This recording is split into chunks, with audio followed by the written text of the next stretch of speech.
Hey everyone, in this video we're going to be looking at the Ruins Greatsword at max level, so that's upgrading it to plus 10 using somber smithing stones.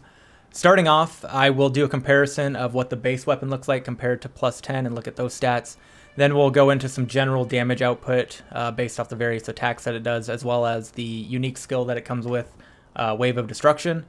And then finally I'll show some gameplay and talk a little bit about my experience using this weapon at max level. So starting off looking at these stats, first off I will say that I did go and do a rebuild of my character. I wanted to reset my stats and kind of try and build out a new build that was more geared towards this weapon.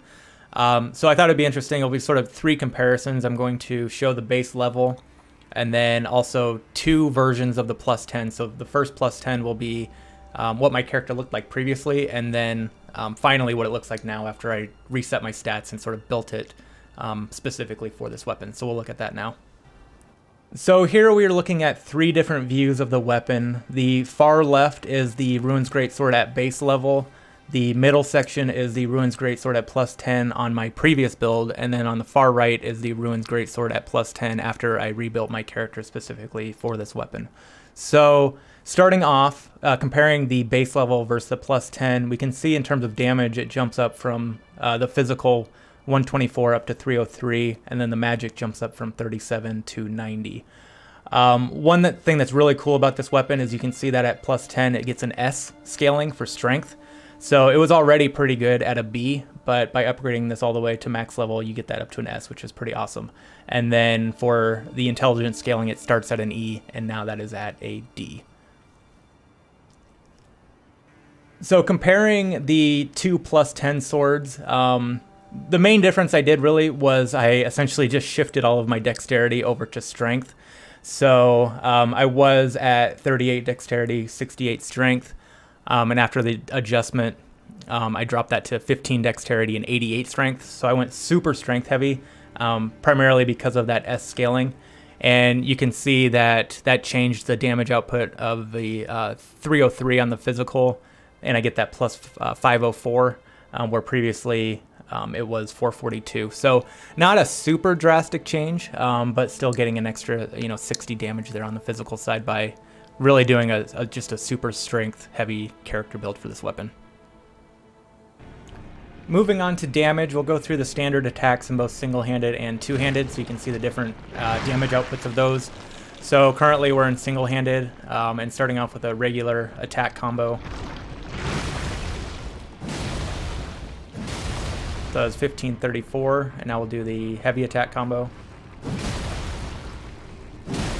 So 608 and 635. Here is a charged heavy attack. That's 892, and then a jump attack heavy attack, 662. Switching now to two-handed mode, we'll do the same thing. So here's a regular attack combo. 1730. Here's heavy attack. And then we'll do a charged heavy attack. 998. And then a jump attack, heavy attack. 743. And then finally, real quick, we'll do the Wave of Destruction skill. So that was 1283. To demonstrate the Wave of Destruction skill a little bit more, we'll use it on these guys. So this is an attack that can take out multiple enemies. However, the attack is basically a straight line right in front of you, so you have to make sure that they're in that path when you use it. So if you have the opportunity before you attack, sort of line up your enemies and take advantage of that as best you can. So we'll try and take out this group here that's in front of us.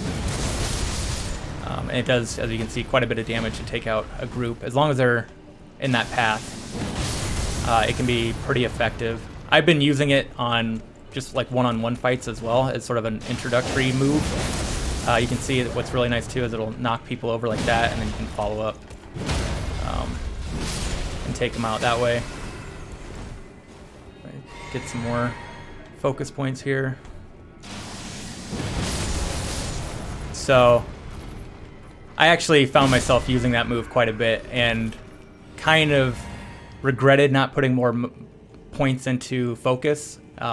It's pretty limited right now, but I kind of thinking about this, if I were to rebuild my character, would be putting more points into Mind so I could spam that even more than I was.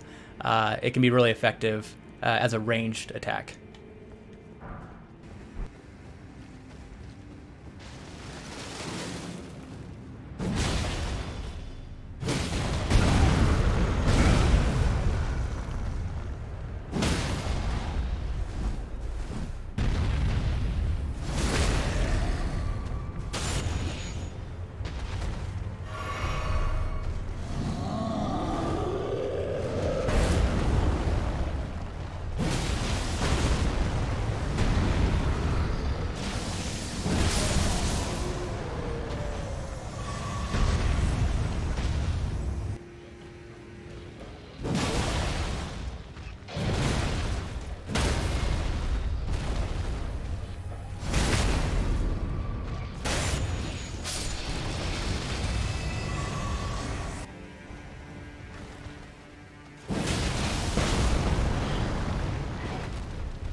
So the one thing you might have noticed from those clips that I just showed is that this weapon will stagger like crazy. You get stagger hits constantly, which is a lot of fun. In terms of like how I've been using this weapon, I've kind of leaned towards this build here where I have it as a single-handed and then I'm using a really big shield. This fingerprint shield is kind of overkill, but I just feel like a tank using this and it just looks cool. It kind of matches the weapon. But I think it's a sort of a versatile weapon as well in that it makes sense using it both as two-handed and single-handed. For this particular build, it's super heavy. I've had to use a couple talismans to make this work. So I have Erdtree's Favor, which increases equipment load. I have Greatjar's Arsenal, which increases equipment load. And then I'm also using Radagon's Soreseal, which increases endurance, which increases equipment load. So my max equipment load is at 129, which is fairly high, and that's kind of needed because this weapon itself is fairly heavy at 23, and then the shield in particular is super heavy at 29. And then I also have a decently heavy armor set, but I'm still at medium load because of all these talismans that I'm using. But overall, like I said, I think, yeah, sort of the theme of this weapon is like heavy. Like you just feel like you're really wielding this super heavy weapon, which feels awesome. I can try and hopefully demonstrate this here. So one thing, you can really get some easy stagger hits if you are using your shield and then you counter. So you can see I got a stagger hit there. You can, depending on the enemy, you can get pretty consistent stagger hits like that every time. So if we get this guy to attack, so I just block the hit, counter, stagger. So that's awesome. And then you can also get other hits. Let's take care of this guy real quick. Where a lot of these enemies just feel like a ragdoll when you hit them. Not quite sure what that guy is doing over there. Just floating in the air. So if I can do that. So you see, you just knock the enemies back. See if we can do another one if he jumps. But anyways, you get lots of attacks like that where you swing and you hit them and they just fly back and land on their back, which is pretty awesome.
Look at that weapon.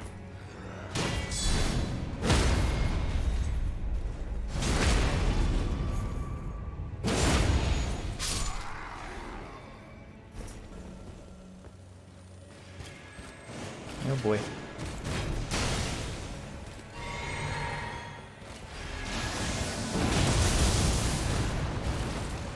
Oh shit.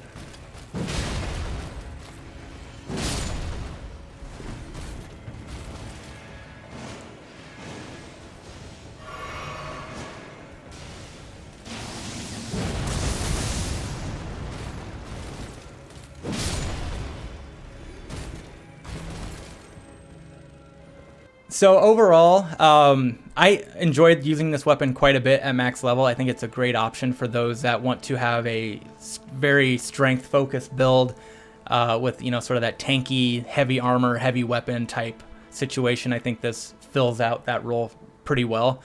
You know, the stagger hits constantly are a lot of fun. However, I think the thing that surprised me the most was the Wave of Destruction skill was super useful. I didn't think I was going to use it as much as I did, but it's great to have that ranged option, particularly for this type of build where you're sort of big, bulky, more like smash, you know, face-to-face type fighting.